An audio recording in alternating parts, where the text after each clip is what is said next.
right, there's mine. There's yours. Then there's Will's, so that should be audio. And I think we're ready to start. Let me just double check.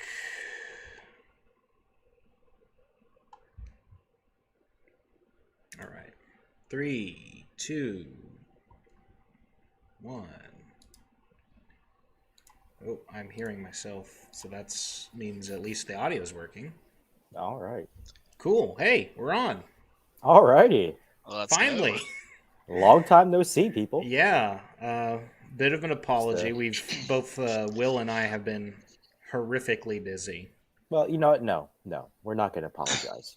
We have lives. We don't sit in our basements and look at weather maps all day. We don't have one purpose in life. Yeah, we definitely don't do that. Hey, real quick, Tyler, go ahead and give us a sound check. Check. Can you guys hear me? I'm waiting for it to catch it. Okay. There we go. I think we're good. All right. Cool. All right. Yeah. So, maybe a tiny, like a little apology is in order. Tiny bit. Yeah. We've been away. We've been gone. Not much of an apology. We've been just MIA to a degree. We've been extremely MIA. Busy down here in Lubbock. We've had actually really active spring, and that's just messed with the schedule a bunch. And then you've been out of town. I went out of town. Yeah, been out. But I've been hey, working out of town. We're back, and we have a very special guest, the one and only. Tyler, do you want to go ahead and introduce yourself? Where's the guest? Where is he?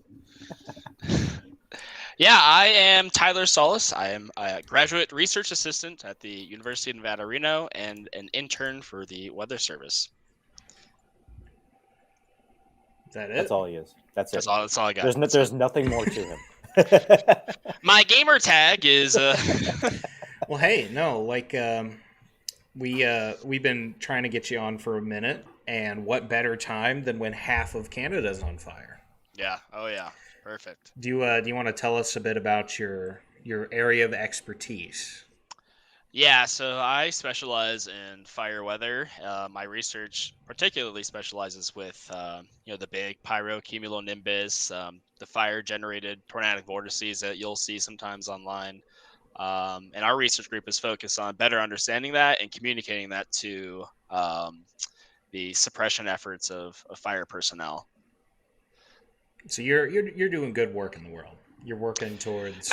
Yeah, you could say maybe. I mean, really, we just kind of sit around and drink beer. No. I mean, it's all really any of us do for the most part. You have to cancel out all the all the negative effects of everything up until this point. Yeah. Right. Yeah. But no. Yeah, we got an interesting event going on in Canada in that it's ablaze. That's one way to put it. That's mildly one way to put it. Yeah.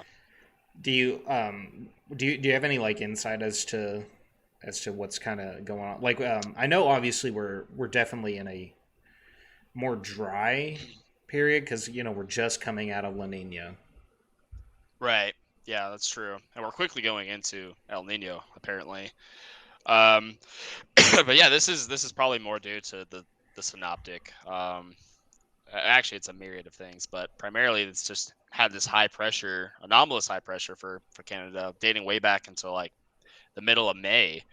And that's acted to dry things out and keep things pretty warm. And a particular reason this is not great timing is that it didn't allow fuels to green up. And essentially what that means is when you get fuels to green up, they're less receptive to fire spread or even ignition. So this high pressure set up at a perfect time really for an active wildfire season across Canada. And then you have, as typical down here in the US, some of these troughs that'll move around the periphery of that high pressure and sometimes break it down, move it around a little bit. but that'll help destabilize the atmosphere, and that's why we're seeing these big, huge pyro CB events across Canada. It's really bad news. When you get those pyro CBs events going, it basically means the fire is gone, as they kind of say. It's just this brutal feedback where you get the fire to produce this big pyro CB. It goes up.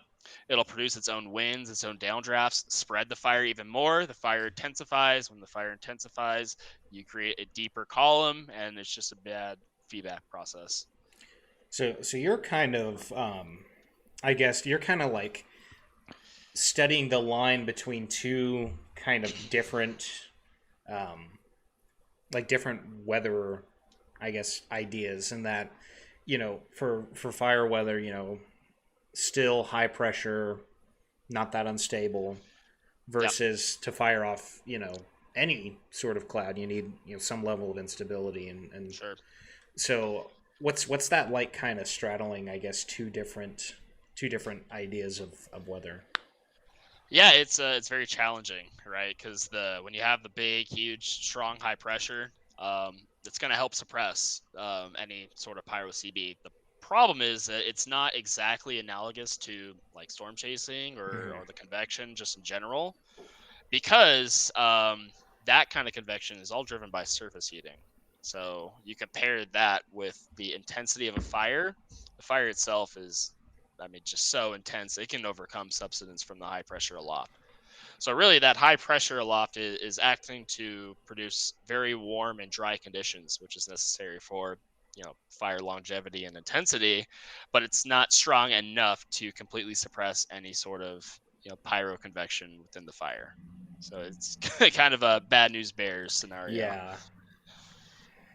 Yeah, I mean, I imagine dealing with kind of one aspect of that is difficult enough, but like, when you're essentially juggling like several different things at once just to make these kind of, are these rare? Like, are these I don't imagine they're that common, but I mean, they've been around for quite some time, but they're definitely becoming more popular in the last, I don't know, 5-10 years or so.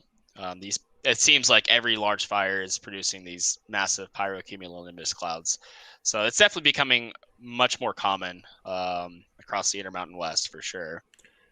is that due to us just kind of noticing them more, or? Yeah, I think it's a combination. I think with expanding social media and a better reach just from the media presence, I think it's a little bit more getting more attention. But I also think it's a combination of droughts and poor forest management actually. Um, but yeah, I think those combinations is why we're kind of seeing an increase in these events. Yeah, I guess we can ask about that. So I've heard a few different things as to cause of Canada fires.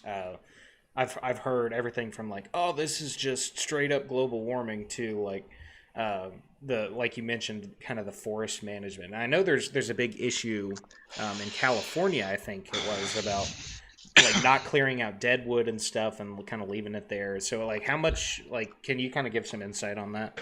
Yeah, it's a massive problem. I don't think people really understand that it does go into it. I'm sure like global warming definitely is playing an effect with warmer temperatures. You're going to dry out these fuels much quicker. You're going to keep them dry for much longer. And then you can look at the effects of precipitation, and then those sort of implications for the winter and coming into the curing season, and then eventually, these big fire season in the summer. But yeah, forest management is a problem when you have all this dead litter and understory everywhere, and you get a fire go through it. I mean, um, it plays a huge role in the fire intensity and propagation. Um, and this is why prescribed fires is so important, because you're able to clear out that understory. Some of the stuff is what's called ladder fuels. So really what causes these big pyro CB events is the heavier vegetation, the big conifer trees that go up and just really produce so much energy. The problem is you got to get the fire into that, right? You have the trees, right? So when you have that understory, the fire can creep up into the trees via the understory, the brush and fallen trees or what have you. And those are called ladder fuels that carries the fires upward into that heavier vegetation. And when that happens, that's usually when we see these big, huge, massive pyro CB clouds, and even producing lightning and whatnot. But yeah, it's a huge problem. There is I don't know how much you guys heard, but there's a little bit of politics into it as well. They had the Calf Canyon fire, I believe it's what it's called, back in 22, 21 maybe, in New Mexico. This was kind of early on in the fire season. This was a result of a prescribed burn that escaped the controls of the fire suppression efforts and became this massive wildfire. And in response to that, the United States Forest Service said no more prescribed fires. Like, we're just done with it. So they shut that down for quite a while. And that'll have some adverse effects. When you don't clean up the forest and you get a raging wildfire go through it, those effects are going to be well known. So yeah, there's a lot of politics behind it. I think they've since revoked that and they've been doing it again. But people don't really understand that there's a benefit to putting what's called good fire on the ground in these prescribed fires. Excuse me.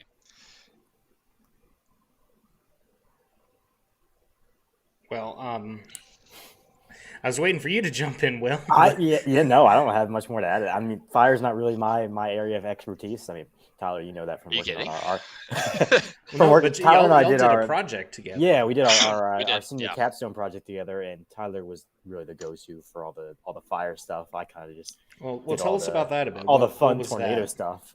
Yeah, what was that, Will? What did you do? What did I do? That's a really good question. I made graphs. That's what I did. I cucked them into wildfire. I was the graphs man too.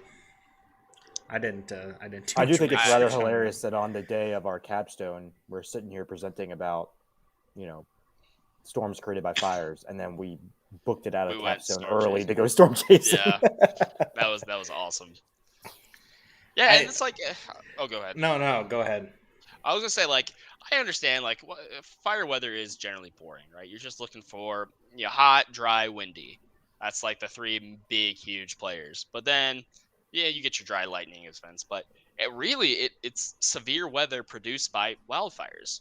I mean, some of the more severe events, and like you said, they're not too common. But the upper echelon of these events are so. I mean, it's analogous to storm chasing.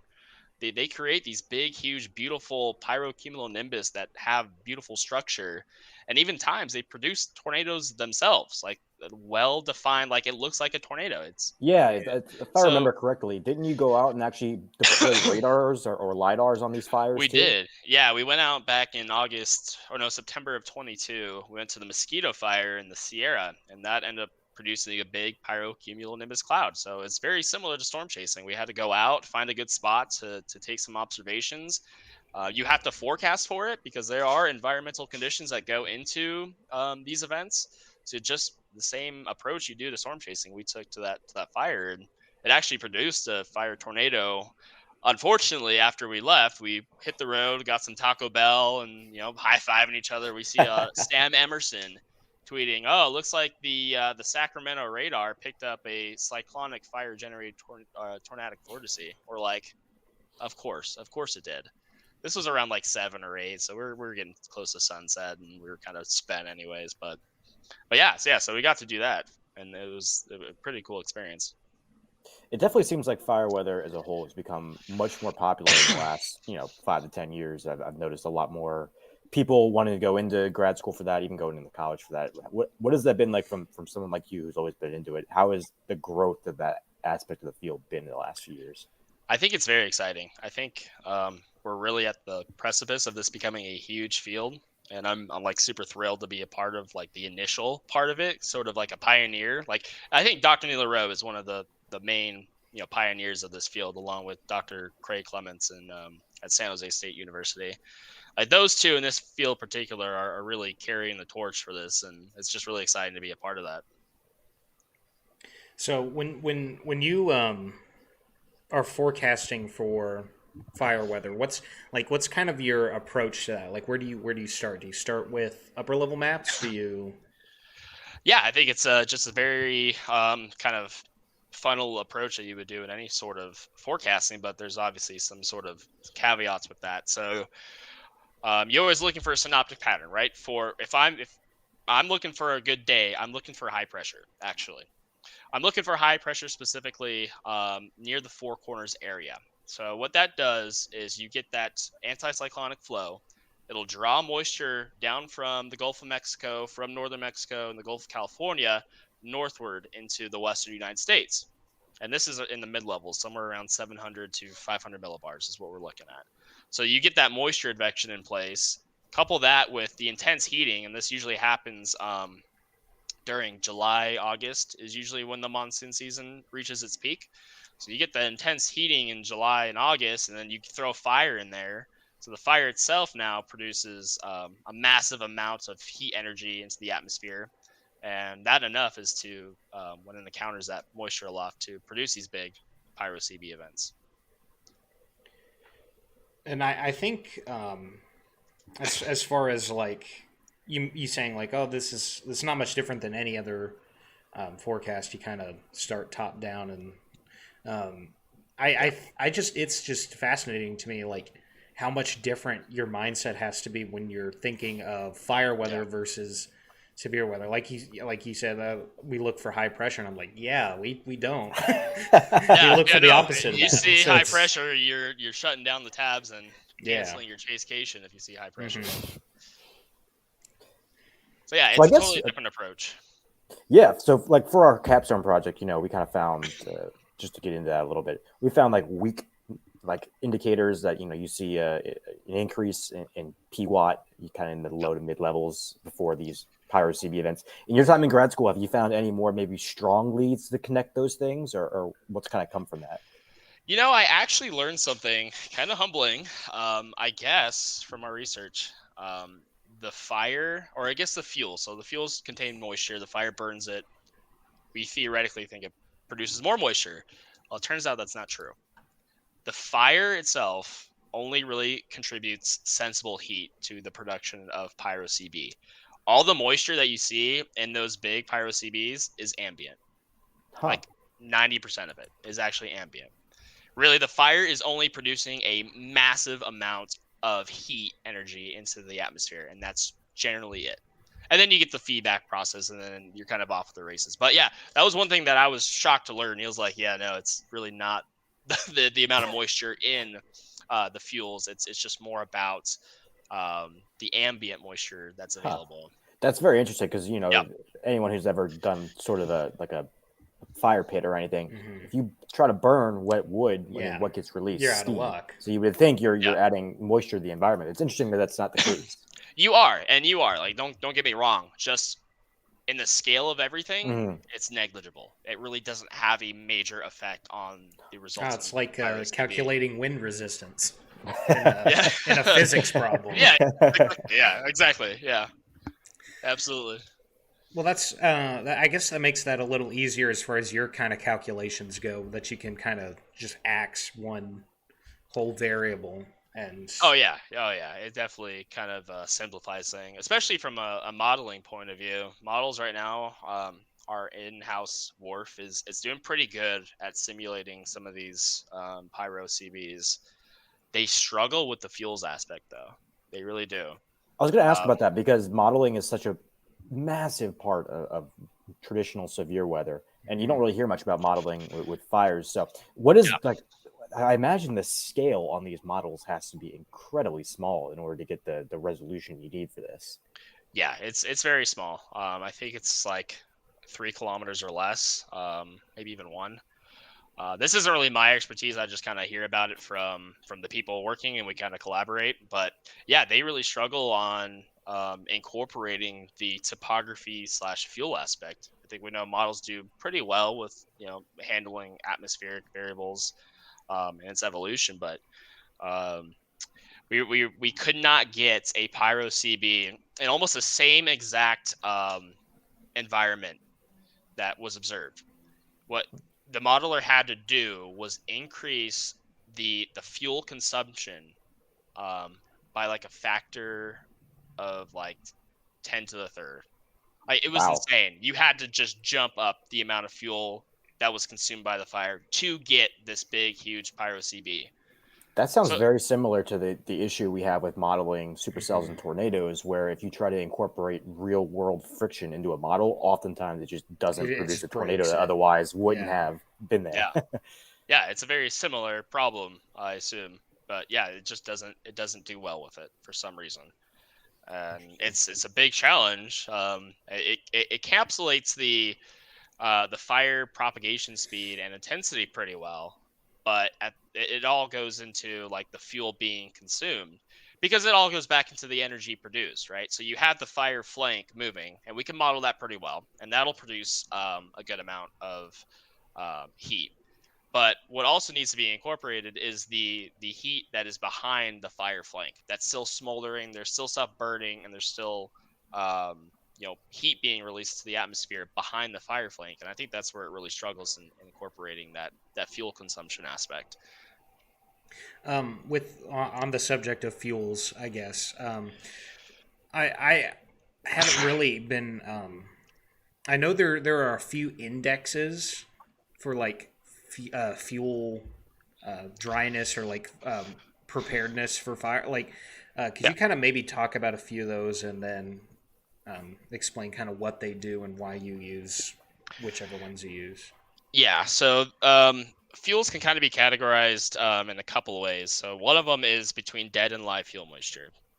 So dead fuel moisture is easier to kind of model and observe, because it's just a tree that's been uprooted, or bushes that have died, and really it's just a function of basically the humidity and the temperature, and that'll model how dry these dead fuels are. The more difficult aspect is live fuel moisture, that is still getting moisture from the atmosphere but also from the soil. And a way that we do this is you get whatever sort of fuel you want to examine, and you actually put it in an oven, and you get out all the moisture, and then you measure. So you weigh it, and then you throw it in there, and then you weigh it again. You see And how much you lose. right, and that's how much moisture is in the fuels. And that's important because when you have drier fuels, obviously fire is more receptive to it. It's going to spread quicker. But when it's drier, or more wet, it's going to be more resistant to ignition and also fire spread. Mm-hmm. So those are kind of two categories. And then you have what we call hour fuels. So you can have 1 hour dead fuel moisture, 1 hour live fuel moisture. And this just kind of goes on the thickness or the size of the vegetation itself. So your 1 hour fuels are going to be like your grasses, and like kind of the ground litter. And then you kind of go up to 10, 100 hours. Now we're talking about our bushes. And then we get up into 1,000 hour dead fuel moisture or live fuel moisture. And those are your big trees and your larger vegetation. Yeah, I've seen when I worked for the Oklahoma Mesonet, they had obviously big deal in Oklahoma, but they had a lot of wildfire resources on the Mesonet page, Yeah. and I'd see like I didn't do much with wildfire stuff. I like if somebody would ask for a drought monitor, I'd do that, but like. I'd see just this list of like 15 things, and like you're talking about 1 hour, 10 hour, and I had no Yeah. idea what any of those meant. But Yeah, there's a million, and it's kind of subjective into like what's more useful. You also have something called the energy release component, mhm. which basically just says, all right, how much energy is this going to put out for any kind of given fire? I think that's more widely used, but even that one's a little bit more subjective. You also have burning index, which is how intensely a fire will burn. So it's just all these different sort of parameters and indices. It's just like, okay, it gets a little overwhelming. Like, what is actually useful? What is representative? And I think that's also another big challenge too with our research is having to incorporate fuels into any sort of calculation. So what do you use for your area? I don't imagine you have a lot of 1,000 hour ones. Oh, here? Mm-hmm. Well, I mean, yeah, it depends. Like we have the Sierra just right next door, and that's filled with 1,000 hour type fuels. Well, wait, how big is 1,000 again? Those are like your big trees Oh, and okay, your okay. bigger vegetation. Yeah, so those are the really what we focus on. Like when we talk about these pyro CB events, that's really what the fire needs to chew to get these massive pyro CBs. So we have really a good variety of vegetation out here. We're a little bit more in the relatively lower elevations. We're still around like 5,000 feet. So our vegetation mostly consists of your grasses, your shrubs, sagebrush, your cheatgrass, and then as we go up into the Sierra, you obviously you get into your larger vegetation. But we generally, I think, ERC is pretty good. I think dead and live field moisture is very helpful, but you always have to take this stuff with a grain of salt. I got actually one more question, then I'll stop pestering you about it. Sorry, I don't want it to feel like we're just drilling you, but No, I love them. Keep them going. so I've always wondered, place where we go up to vacation in Colorado, they have or have had in the last few years. I think it might have been 2018.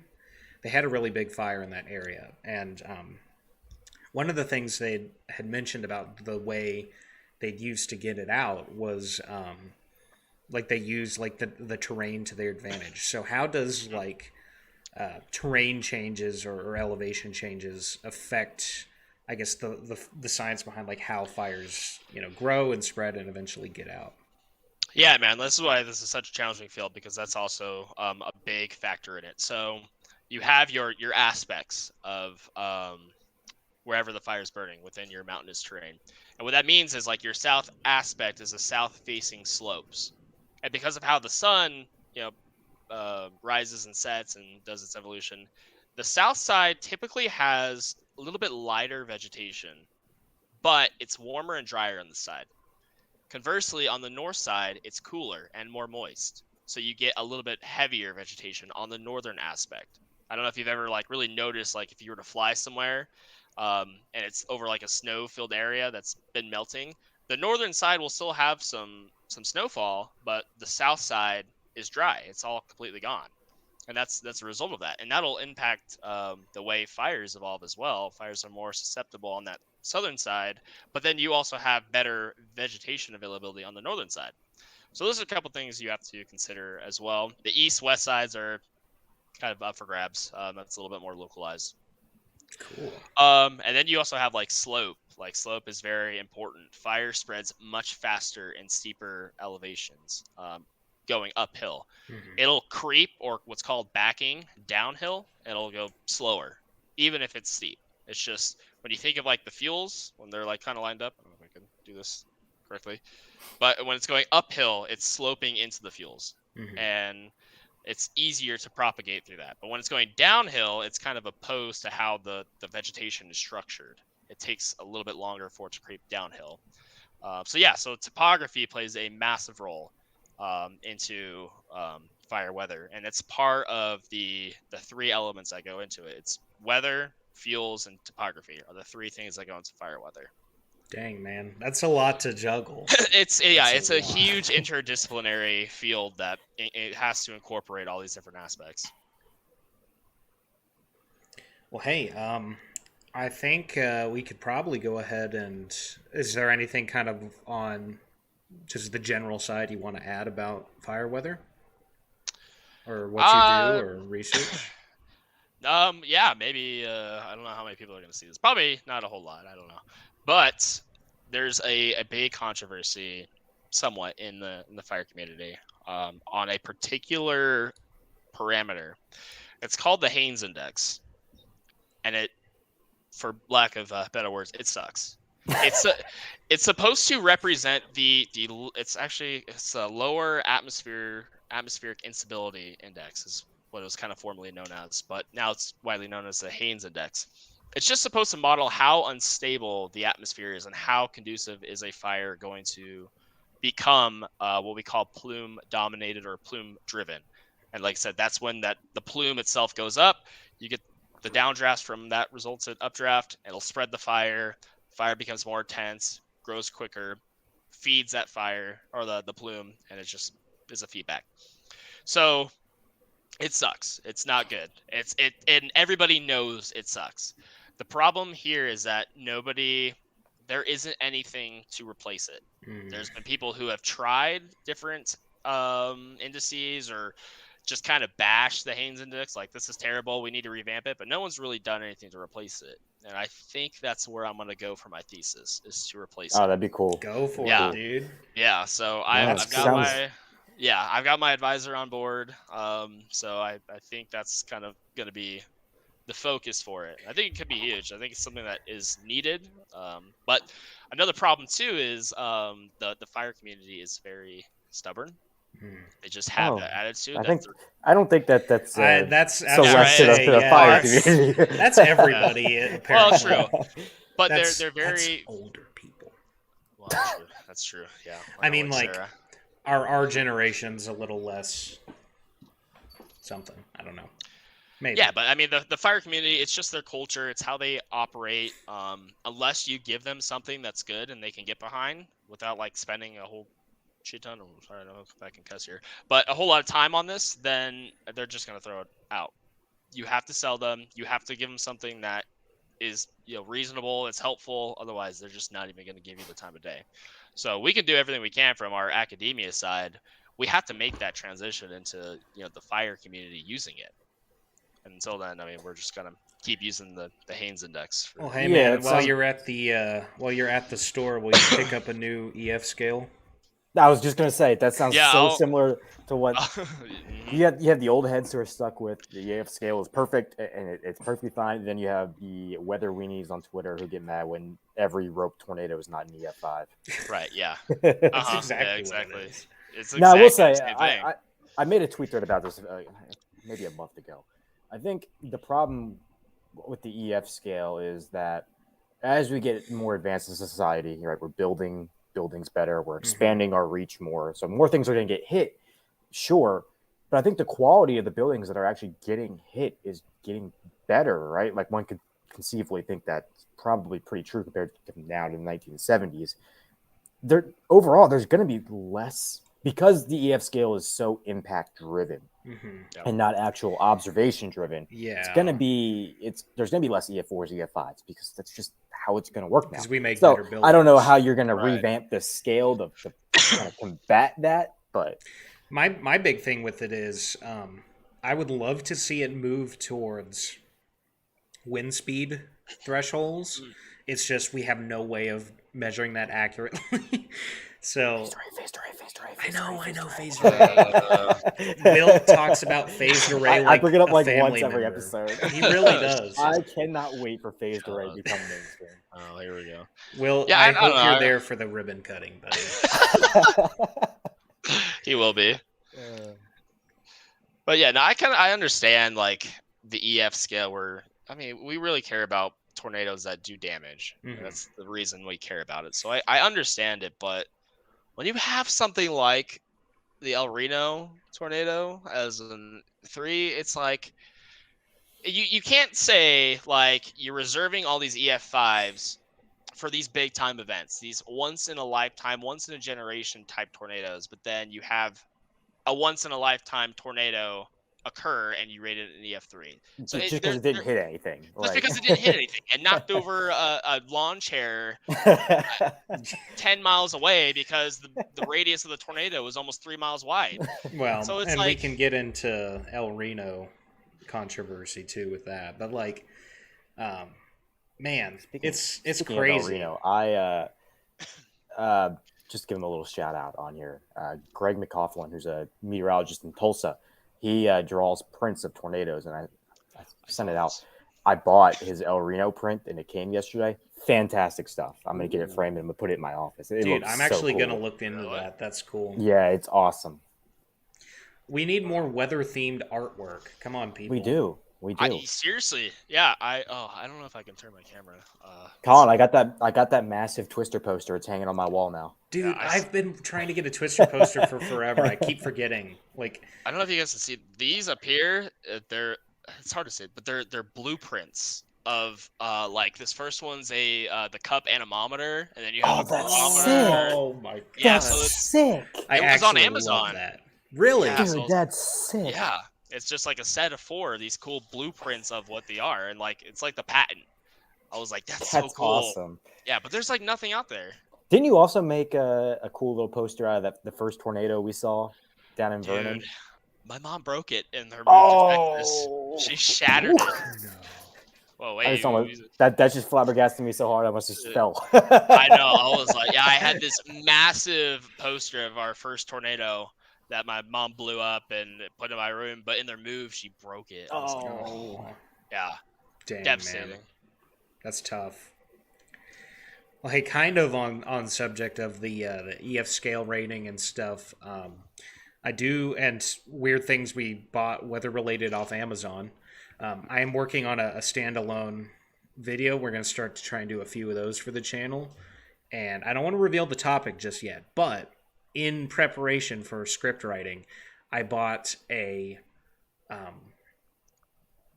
Where is it? It's in my room. I might run and go get it here in a minute. I bought a reprinted Ted Fujita research paper. That's sick. Ooh. And That's sick. They're on Amazon. It's like $15.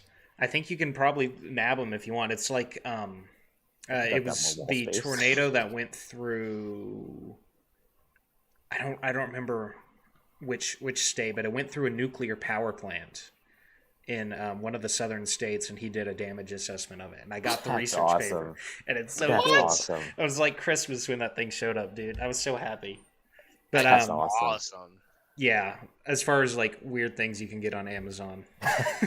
You can get almost anything on Amazon. It's actually kind of wild. Yeah, seriously. I don't know if you guys ever, speaking of weird things I just bought on Amazon, this is a really random detour, but do you guys ever have these, when you were kids, these little fruit snacks called fruit nuggets? They weren't like fruit snacks. They were a little bit harder and they were rectangle. No. I just bought a pack of them on Amazon for $30 because they are fantastic. No, I had the fruit smileys. Where my fruit smileys at? Those are good. Those are amazing. Does anyone remember the animal plates?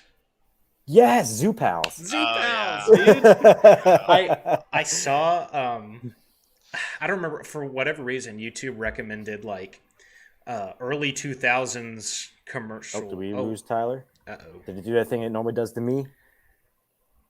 Well, now we know it wasn't on my end, and it was you that one time.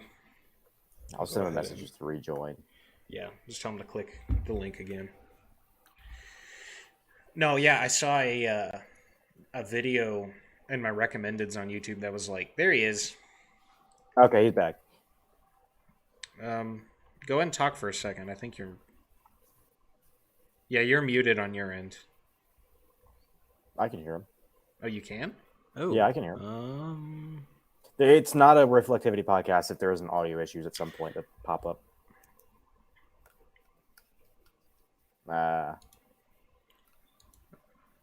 It happened to me the last time we did it. It just kicked me out.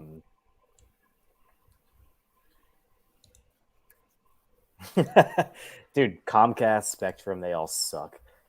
Dude, I'm paying for 300 megabyte speed with Comcast, and for a period, they were trying to get me to upgrade my router or my modem. They wanted me to upgrade my modem, which my modem is not that old. It's like a model that came out 2 years ago, and I know it can handle whatever they're putting out. And I swear to God, they were throttling my speed to make me try to upgrade. Ridiculous. I was getting like 150 max for a period.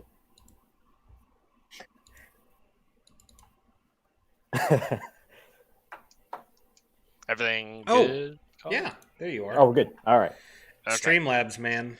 Streamlabs, like, I'm sure it's easier to use than I'm making it out to be. I'm sure it's 95% user error, but I still struggle every single time. There's always something wrong. Yeah, I agree. I got my little spooky skeleton cup.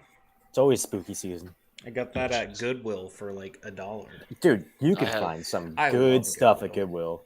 People don't ever shop from stores anymore. Just go to resale places. Goodwill, seriously, Plato's Closet. You can get better stuff there for way cheaper. Well, and the thing is, most stuff is, especially older stuff was made like back when people cared about making good products, like old pots and pans and stuff.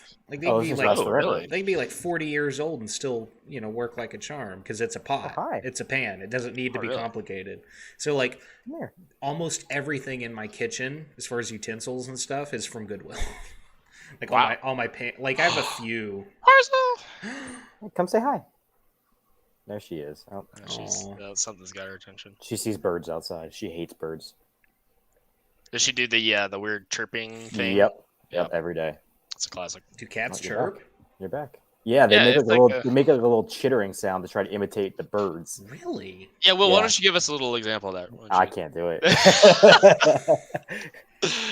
Dude, man. Come on.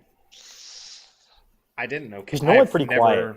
I've never lived with cats for more than a few days. She's great. She's a psychopath. I'm pretty sure every cat is. Yeah. Whether they're mean or nice, every cat is deep down a serial killer. If she's hungry at like 3:00 in the morning, she will bite your feet to wake you up so you feed her. Oh, Yeah, it's kind of mean. well, Tyler, you gonna get a pet? You need a pet. Yeah, as soon as Brianna moves in, Brianna's my fiance, and she'll be moving up here in July 15th. Nice. Or we want to get she is so fixated on an orange cat, so we're gonna get an orange Dude, kitten. orange cats are great. They all share one singular brain cell, and they're all stupid. It's great. Yeah, I don't know what they're putting into these breeds, but they're crazy. So that'll be our first kind of pet. I think. Oh, so. you'll love it. I know. I can't think wait. me and you are both like more dog people, right? But cats are great. I love cats. I'm a yeah. dog guy. Oh, I'm dog guy? allergic to Oh. cats, so I couldn't. Oh, wow. I couldn't Yeah. live with a cat long term. Get a hairless one. A little chicken. A little shaved rat. No, thank you. I don't know why I'm allergic to cats, but not dogs. It's weird. Cat Yeah, I don't dander's know. different. I guess. Well, hey, I guess if we want, we can transition to a new-ish segment we've been doing, little thing called the WX Files, and still relatively on topic. We're going to be talking about the Canadian wildfires. There's a thriving and intellectual discussion on Reddit about The birthplace of every bad idea. some potential theories. So we're going to go ahead and let that rip, and then we'll get going here.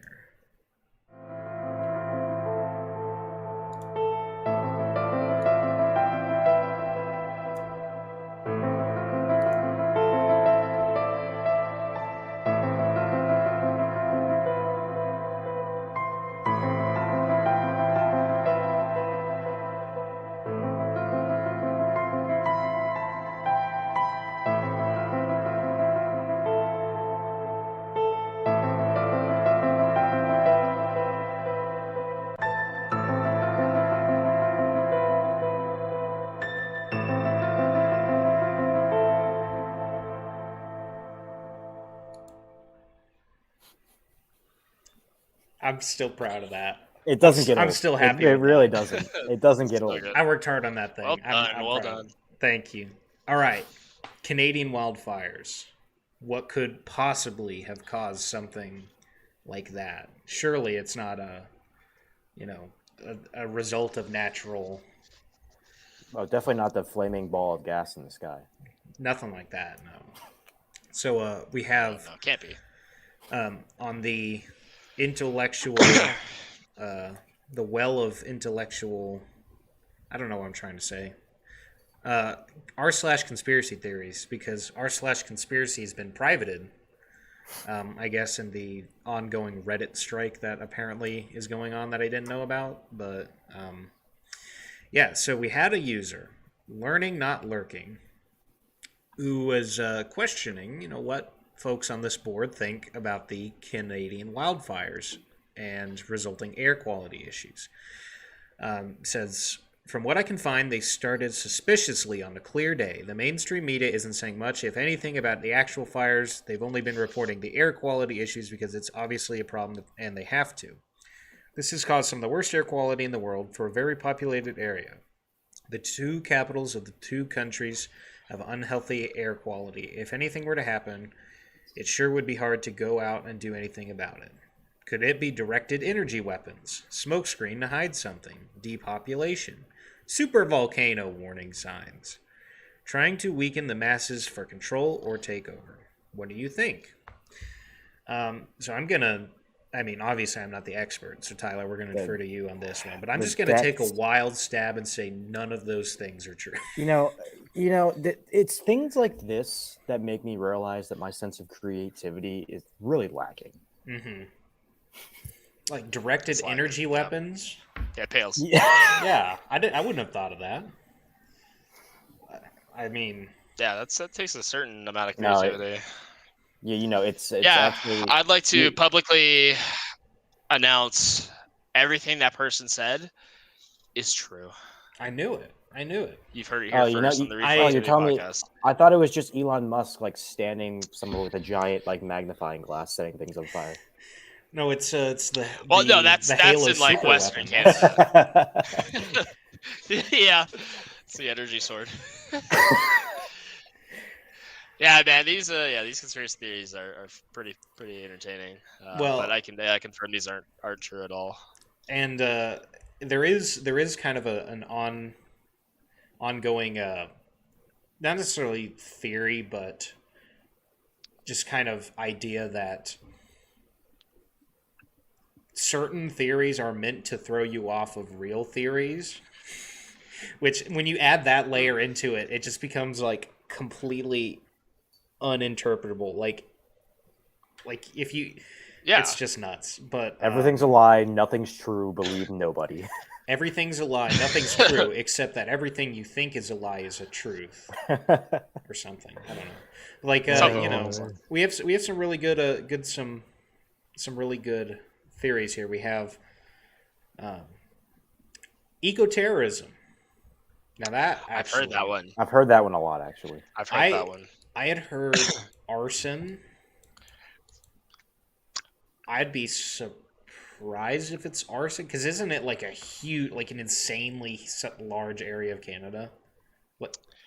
It's been going on across Canada for months. Yeah, it's all across. I mean, unless this guy is just doing some sort of road trip and starting a fire in one province. That would be awesome. It did start west to east, and then it ended up in Nova Scotia. So I mean, maybe he just drove down the highway throwing lit matches out the window. Yeah, maybe. Chain sparks. I don't know. The problem is, for those who don't, it's so densely wooded once you get like north of the U.S. border in Canada. There's just nothing there. Like, for my work, we don't even bother forecasting for the northern parts of most provinces because like 2 people live there. Yeah, right. That's another problem too. Is like you can't get the resources there. Like I said, there's like no one there, and so there's not a whole lot of ways to fight it. So the fire just grows and grows until it becomes what it is. If I've learned anything from South Park, it's that the population of Canada is like 300 people. Something like that, yeah. And they all live in Toronto. That's the only place they live. Well, I think this user kind of hit the nail on the head. Simplest explanation is usually the correct one. Massive drought, everything is crispy. Yeah, I think that's probably the more likely. Probably closer. And the thing I think is interesting about wildfires is, and obviously I'm not an a wildfire investigator, and you just gonna say you're not an arsonist? I'm not an arsonist. That's what arsonists would say. All right, you got me. It was me who drove down the highway throwing matches out the window. No, I mean I was trying to think of the word for like someone who investigates fires. I thought it was like arsonologist or something. I don't know. I made that up. I have no idea. Fields here. Anyways, the point is, I don't know nothing about fires. Me no educated. So, and I'm assuming, Tyler, your expertise is more like the weather behind it and less like what, like the fire investigation type side of it. Right. But the problem all those folks have is that like so many things start fires. Like a glass bottle left out in the sun. Like a chain scraping on the road, just parking in tall grass. Like it's there's so much that could start a fire, and the fact that everything is just incredibly dry and we have this specific pattern. Yeah, the most interesting one that I've heard happened in 2020 with the Apple fire, which is actually right in mine and Ben's back door. It started from a gender reveal I remember where that. That was in the something news. something detonated, was supposed to release the smoke of the color, but they put it in it was a dry season. The timber was just ready to go. They put it right in the middle of vegetation, and it sparked a fire, the Apple fire. Um, I think So does that mean that they just had like that couple just had Satan? Like I I guess I don't know what you do at that point. I really I think you'd name your kid Blaze or something. I don't know. It has to be something. I think this one here is pretty good. So Emmanuel Goldstein 198 says the video of all the fires starting at once is mad suspicious. Could be a coordinated attack on land or satellite attack. Could be Russia, China, etc. Could be retaliation for supporting Ukraine. Could be retaliation for Canada, China relations at the moment. And then the first comment is could be wind gust. LOL. Yeah, true. That actually brings up a good point. Wind passing over the fires accelerate the flames, making it look like they all start at the same time, when in reality they're already burning, just the wind sends them into overdrive. That actually makes sense to me. If you have maybe two things going on at once, and they're both kind of small at the moment, but then you have, a really strong wind pattern that just cranks up across the whole, continent, then they're all gonna, I guess, flare up pretty close together. Yeah. And I mean, like, we see similar stuff, I think, out in like the southern plains too. If you look at a big dried, post frontal day or something where, fire weather's high, and you just like watch satellite, and you'll see just like all these fires go up. Just they're small little grass fires, admittedly, but it's everywhere. And I think it just really goes to show like how much the weather really impacts, fire ignition. So I mean, it's not like out of the realm of possibility. We've seen it. Well, I think, I guess in this particular instance, the Occam's razor, the most likely explanation is usually the correct one. I think that's the case here. Aliens. I was thinking the same thing. Yeah, aliens for sure. Clearly. Because why on earth would fires don't just start? No. They just can't. Fire's not real. If you don't think fire is real, it can't hurt you. It's true. Just close your eyes. Well, it's like the T-Rexes in Jurassic Park. If you don't move, it'll just kind of go around you. Right. Yeah. That's actually an untold truth. I mean, yeah, that's why so many people, die when they're lit on fire. They're like, flailing around. Just stand still, buddy. You can dance later. Yeah, exactly. Stop, drop, and roll is a lie. Like that just makes it spread more. Stop, drop, and roll is a misinformation campaign propagated Why were we taught by the Smokey the Bear shadow organization? Why were we taught as kindergartners how to put out like fires on yourself? When is a kindergartner ever going to light themselves on fire? Like I've never Kids are dumb, man. Heard that happen. As a former kid, I can testify. I probably played. I'm not gonna lie. I played with fire quite a bit as a child. Like I never irresponsibly, right? Like you are an narcissist. No, like when we go camping, it's like, oh, I want to light the fire, and that kind like I want to light the birthday candles. I want to squirt hand sanitizer on the desk, and I was probably very irresponsible. I'm not irresponsible. I want to now. commit 15 counts of felony arson. The real conspiracy here is whether or not I started with fire. Yeah, now I'm suspicious. No, I mean, I don't know. It was always interesting as a kid. Like, oh, it's cool. But, It is cool. I think fire's pretty cool. I mean, I'd hope so. I love fire. Fire pit. I Given- hate it. given I your- actually hate it. Yeah, no, I hate it. I'm like trapped in purgatory. I actually hate it. I'm trying to destroy the whole fire weather realm from the inside. The Fire Weather Syndicate. Big fire weather. I'm trying to destroy it. Big Noah. Yeah, big Noah. top 10 tips Big Noah doesn't want you to know. Yep. Oh my gosh. Can we make t-shirts that say Big Noah is watching you? Oh my Big no, there you god. go. That can be our first merch line if we ever get big enough. Yeah, where's the merch at from you guys? Well, This is the ninth episode and nothing? we need more than 1 or 2 viewers per episode to start making merch. I mean, technically we don't, but Hey, I mean, the episodes when we post them get, I mean, it's going to sound hilarious to say, but they get like 20, 30 views I once we know. post them. it makes me happy to see, at least There was a 30 point in at least time where 30 I people was. were interested. Our first in, episode is actually on Spotify, but then the host, I didn't realize you had to pay to actually host things on Spotify. Really? Therefore, we can no longer post things on Spotify. This ain't free liberal handout land, Will. You got to pay for stuff. Yeah. My bad. I guess so. Oh man, no, I think this is for fun. We're just gonna keep chugging along. If we have one person watching, if we have a million people watching, I don't really care. We just mess around. It's on an here. It's a place excuse come talk to chit shop chat or- and bring on cool guys like our friend Tyler. Who Our last did- few episodes, by the end, our last few episodes devolved to just maddening conversations. Oh on the yeah, most random oh yeah, things. and that's kind of where I assume we'll end today. Oh, Like, yeah. we almost always just get derailed and never bother to re-rail, and so all railing will. Dodgers beat the Phillies 4 out of 2. Yeah.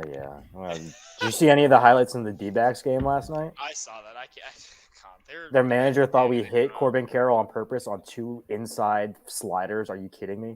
Yeah, it's kind of a joke. I mean, I get it. Like, you're supposed to be fired up. You're But then he started getting in JT's face. And I was like, "What are you doing, Yeah, dude?" come on, dude. You're playing with fire. That's here. what prompted JT to hit. I can't believe he hit for the cycle and we lost. Hey Tyler, your mic got pushed back. Can you kind of put it back? Yeah, there we go. ASMR. Oh god. Yeah, no, he's a good catcher. Just not the best. All good. All good. I'm Yeah, not the caught Phillies- up the on Phillies the make me sport mad. ball. Sport, but you're not a sport. Oh yeah, ball you guy. know Not a the sport ball guy. the Rangers season. You were so excited about it when it first started. It's kind of I derailed was. already. I'm glad when the teams that I claim do good, but I don't care enough to like keep up with it. No, well, So they, Rangers do their- good, the their best Cowboys do pitcher good. I'm happy. But, destroyed his elbow. So ooh, that's tough. Who? didn't DeGrom get Tommy? Oh yeah, he's done. Yeah, I saw that. Everyone saw that one coming. Yeah. That guy's so injury prone. Well, we have some other stuff pulled up if you wanted to look at, or we can just what do we have? we can just chit chat. It's up to you. Got the SPC Outlook pulled up. We have that tweet you sent. Oh yeah, you can pull up the tweets. We can too. do It's that. good. We can do Good. Twitter Corner. I haven't done Yeah, Twitter we can- Corner in a while. Wrap up the fire brother discussion. Let's pull that up. Oh, hey, what's this? The Reflectivity Twitter. If you don't follow, you should maybe like. You do definitely that real should. quick. We occasionally post funny tweets. Occasionally. Occasionally, when we don't forget to post. I like just followed you guys. I feel so bad. Dude, we Oh, posted fuck. like once in that 2-week period where we were gone. Yeah. Admittedly, that's my job, and I get Nice. sidetracked. No, and it's forget. okay. Like I get on and post stuff too. I just we were both way too busy the last. How long has it been? When was the last episode? Was it in? It's early 2.5 May? weeks ago. I think it was early May. Oh wow. Yeah, we've been busy, but it's okay. We're here. Yeah. All right, so let's. I don't even know where to begin with this. Like, I have no idea what I'm looking at here. Yeah, so this is an updated map, apparently from June 12th. This is Dr. Neil Rowe. He is my advisor at UNR. And this is looking at the what's called Fire Radiative Power, or FRP, from the Canadian wildfires. And what you're seeing is it looks like it's dating back to 2000, all those lines on the right side. The thing that's just skyrocketed, the magenta color, is the 2023 fire season. Basically, what this is like the GHOST satellite is looking at these fires and it's detecting energy. So fire radiative power is the amounts of energy output over time by these fires. So it's a really good measure of how intense these fires are. And really what you see, this is just, it's already at historic levels. This is record breaking and we're still going. Like there's no sign of some sort of leveling or plateauing. We're shooting straight up. Dang. So it's really good context of like how insane this Canadian wildfire season has been so far. It's required. I saw something like, I think South African or South American, I can't remember. Firefighters have come over to help out. I don't know if we're sending any firefighters or not. I think we did. I think we did? sent some people from the Forest Service or something. I would believe so. We did something similar with the Australian wildfires, or I guess they're called bushfires for whatever reasons. Australia calls everything weird names. Yeah. Australia really only has bushes and spiders, so. Well, yeah. Then you can't call them spider fires. Do you guys know the Australian name for a hurricane? Is it not just cyclone? No, because they have to be super weird. They call them wheelie willies. They call them Willy what? Willies? Wheelie willies. Wheelie Willies. Wheelie or Willy? Wheelie. Wheelie Willy. That's just the most Australian thing I've ever heard in my life. I don't like that. That's I crocked my. You see that wheelie wheelie? Yeah, it really bugs me. That actually. I'm perturbed now. I don't think I'll ever recover from this. I mean, I already Australia. You know, I'm sure there's a lot of cool stuff in Australia, but all the spiders and the desert like heat and now this, like I'm good. I'll stay here. I'm good. Yeah. See what I mean about us getting off topic? Yeah, I would never want to go there. So it looks like what was this? It's hard to tell which. My cat is chasing a bug. Oh, poor Joel. Oh, perfect. It's hard to tell what shade of blue this is. What's this least year here? Is that 2001 maybe? I don't know. I want to say it's early 2000s. Yeah, 2000 maybe. That's an interesting. Yeah, so the correlation kind of progression. I mean, it's not perfect, but it's a pretty strong upward correlation as far as the FRP increasing year by year. Right. Right. Yeah. And I don't know how much that has to do with like how our capabilities with the satellite itself, or. That's true too. Yeah, it could be. We'll go ahead and give Neil a follow here as years go on. Yeah, there you go. Okay. Yeah, he doesn't follow me, so it's tough. That's a tough one. Oh, yeah. What was that one? Oh, June 8th, yeah. Yeah, so you just kind of see the progression. It's insane how much fire is on the ground right now up there. We have a discussion here. How is FRP defined in this context? That's a good question. Related. Oh. So, what I guess? What I think it defines it. But like I said, it's the amount of radiant energy released.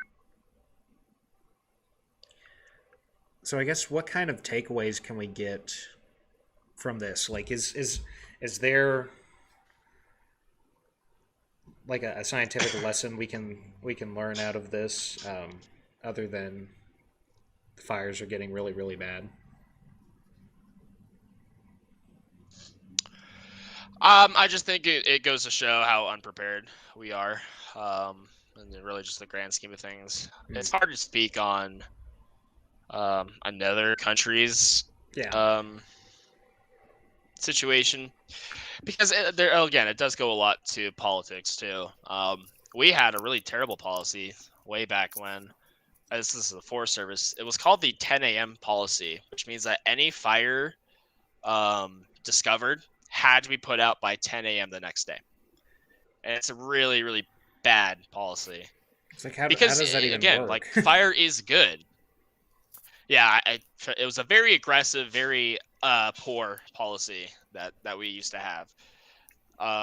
Because then it just lets things grow, right? You just keep letting these things grow. Fire's going to encounter it, and you're going to get larger wildfires. So really treating the land is very important to combating and mitigating the effects of these wildfires. So it's hard to speak on their policies and how they do things. But what we can take away from it is that weather doesn't really care about policy. Vegetation doesn't really care about country borders. And it just goes to show, like, when you get the right ingredients, this is what could happen. We've seen this countlessly over the Intermountain West, just very similar conditions. It's just funny that not to downplay what happened in New York City, and to make that seem less impactful than what it was. But like we've seen that across the West countlessly, like all the time in the summer, just inundated with smoke.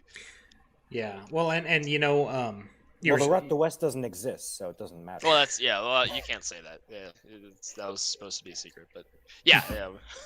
Well, what you're saying though about like the weather doesn't care about policy.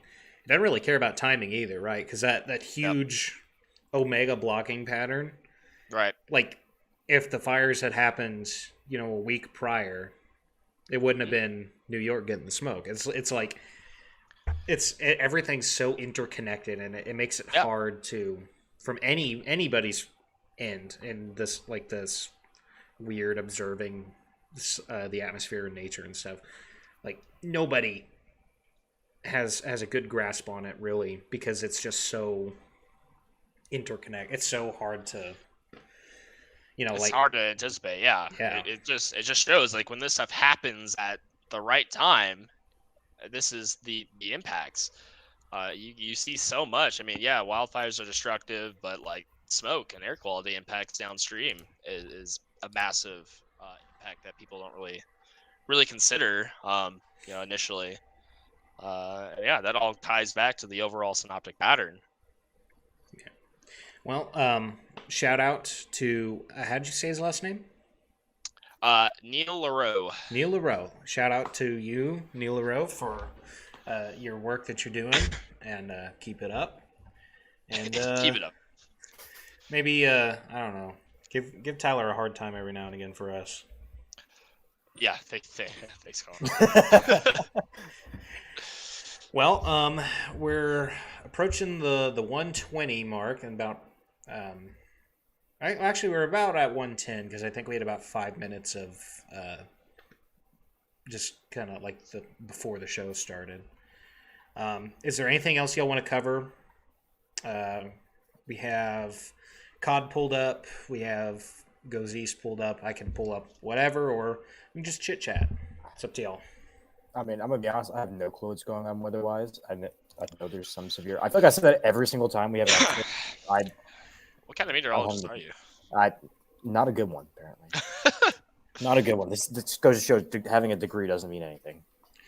No, I've said it before, but like, there are amazing meteorologists without a degree, and there are horrible meteorologists with a degree. So. Yep. And this podcast is where we decide which one we are.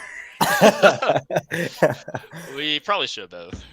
A little bit of both. Well, I'm not gonna lie, I'm kind of hungry, so I might be willing to wrap it here if you boys are. Dude, food comes first always. What's the plan? What's the plan for food? Well, what I should do is make some like rice and grilled chicken and eat healthy. What I'm probably going to do is go down the street to Taco Bell. So, yeah, the logical. That's how it be.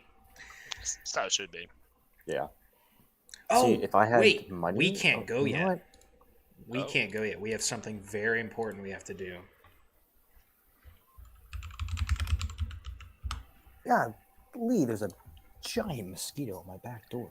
Oh, dude, mosquitoes are going to be awful.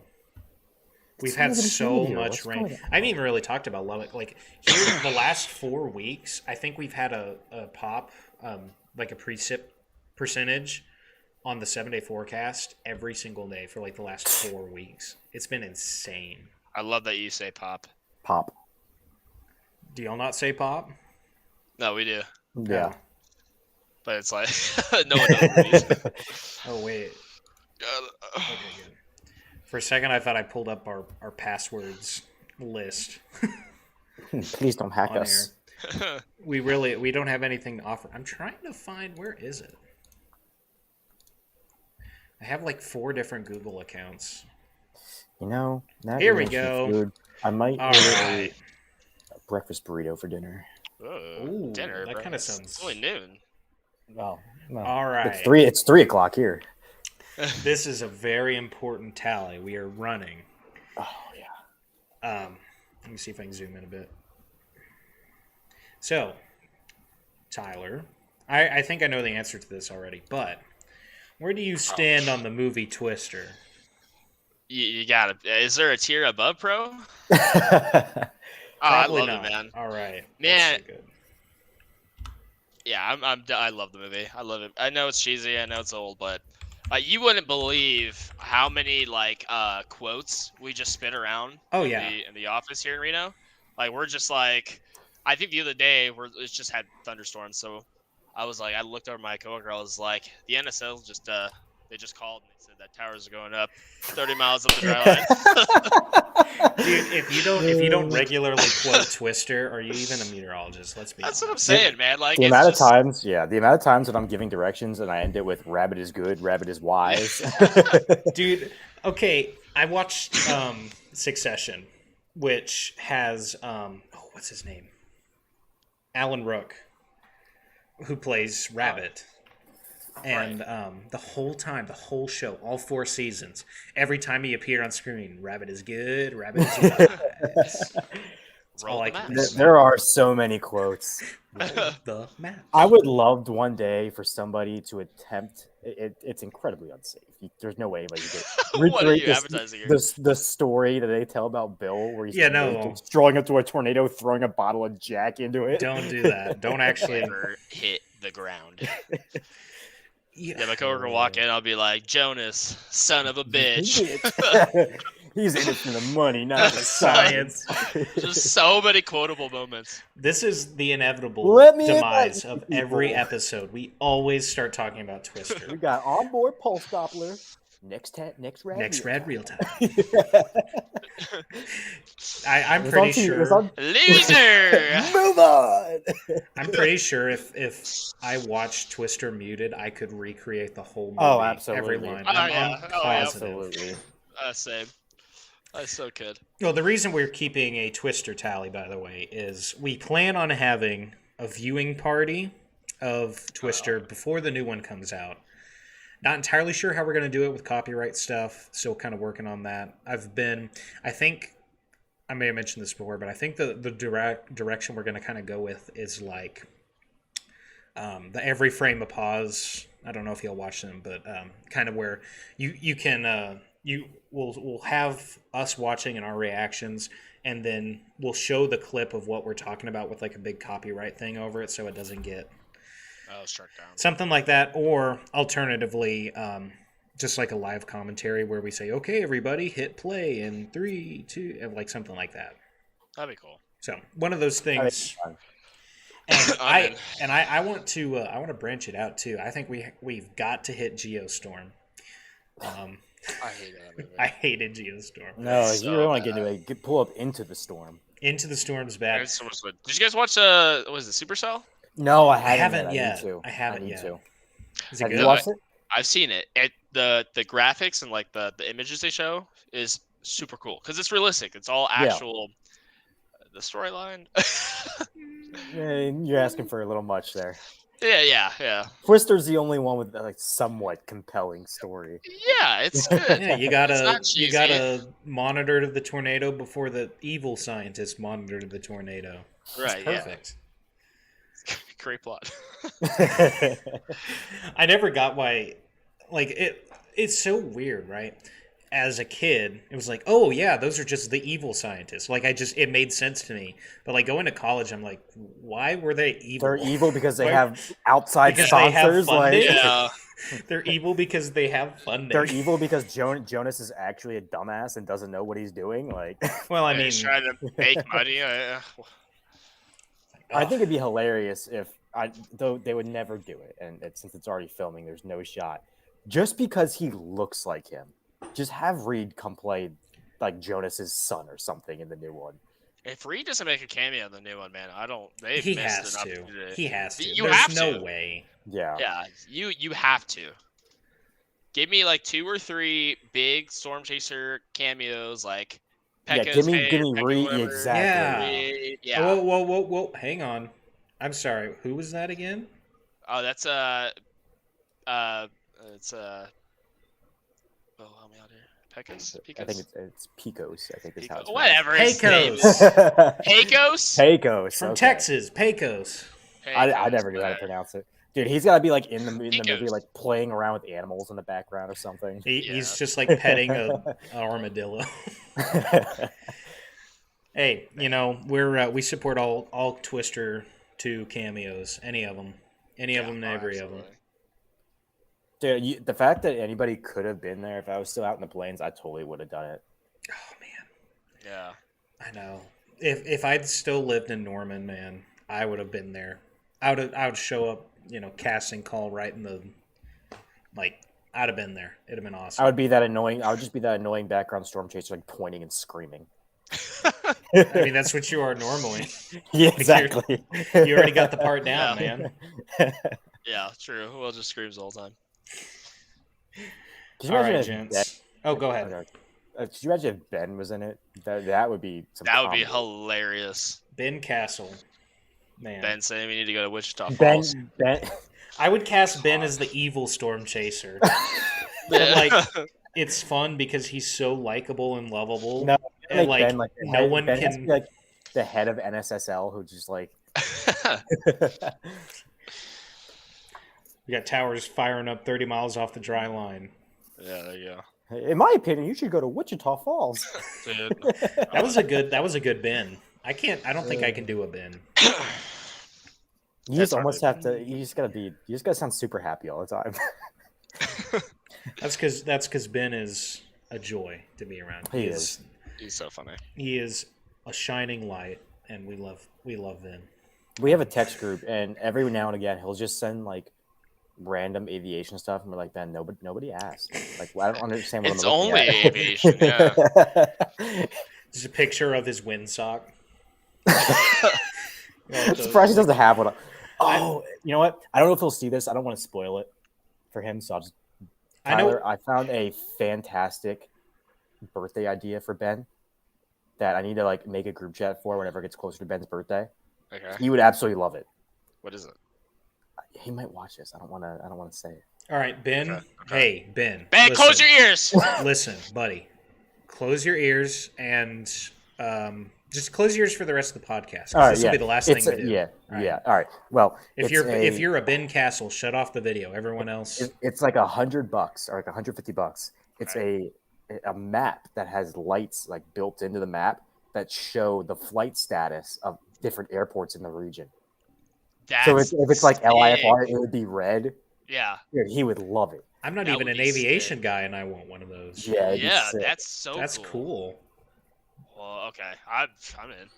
Bro. Dude, Yeah. he would love it. Let's absolutely do it. freak. Let's do it. Yeah, I'll make a do group it. chat once it gets closer to his birthday. We can all. All right. I think now that we scared off Ben and any other viewers who may have made it this far, thank y'all for joining us. Go ahead, I know I hate it, but I gotta go ahead and plug the social media. Do it. It's just the best way to hear from us, hear updates on when we're actually going to be going live. Because as you probably noticed, things have been crazy. We don't really have a consistent upload schedule, so the only way you're going to hear about, hey, another Reflectivity episode. I don't know if that's gonna get any better. Thanks, Tyler. Had to get married in the summer. Honestly, though, go for it, man. Sorry, dude. And hey, we really bet. appreciate having you on, man. We're gonna do it again sometime. Hopefully for Yeah, the thanks. Twister episode, Yeah, whatever absolutely. whenever that's gonna be. We keep talking about it. I feel like we've talked about it every I know. single show, and We gotta do it. we haven't We planned it. we can just get a bunch of our friends in, Just sit there and watch it, chit chat. have a few drinks. Yeah, we'll watch a little Twister. Have your steak and potatoes and homemade lemonade. Hell yeah. That'd be fun. All right, gents. Thank y'all for watching, and we appreciate it. Tyler, thanks for coming on, and we'll see thanks for having y'all me. in the next episode. Bye.